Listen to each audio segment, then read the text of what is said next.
Hi guys, it's Lynn here. I hope everyone is having an amazing day. Now today guys, this is an update on my How to Propagate Sansevieria from Leaf Cuttings update. And very happy to say, 8 months later, I actually have progress, which I'm going to show you in a minute. Now, if you didn't see the original video on how to propagate Sansevieria from leaf cuttings, please do check that video out if you want to know. Links will be up above and also at the end screen of this video as well. And I always say when it comes to taking cuttings, you have to be very, very patient because it can take a long time. And in this case, it was I propagated this in the April this year, 2019.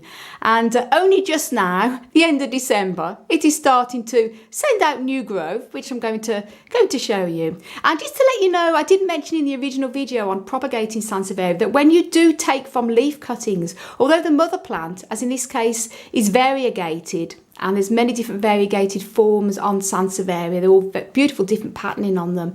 The actual baby, the new growth that comes from the cuttings is always all green, which is very exciting. But just to let you know, you're not going to have a replica of the mother plant, it's going to be all green. Just to mention that because I never mentioned it in my last video, which I meant to do.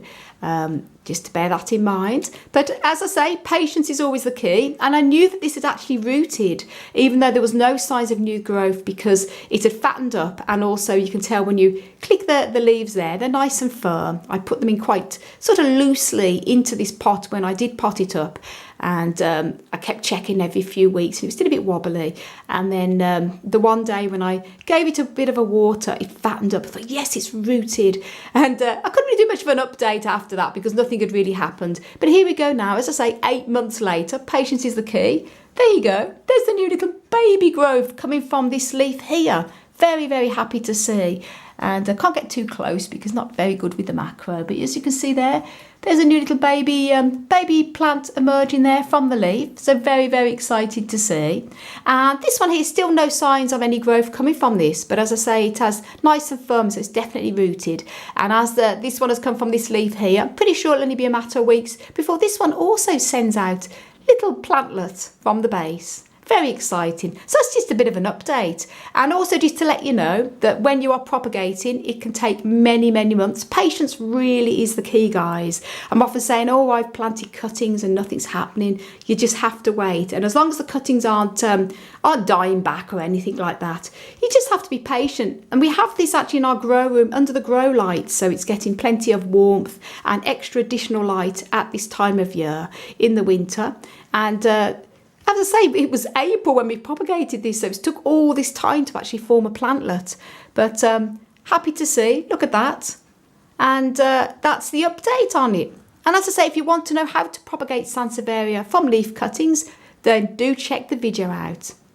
And guys, thank you all so much for watching. And if you want to know a little bit more on how to grow cacti and succulents, including propagating them, then please do check out my website, desertplantsofavalon.com. And I want to send you loads of love, heaps of happiness, and tons of plant power from across the Emerald Isle. And until my next video, bye. Bye. Thank you for propagating me. Cute little baby forming.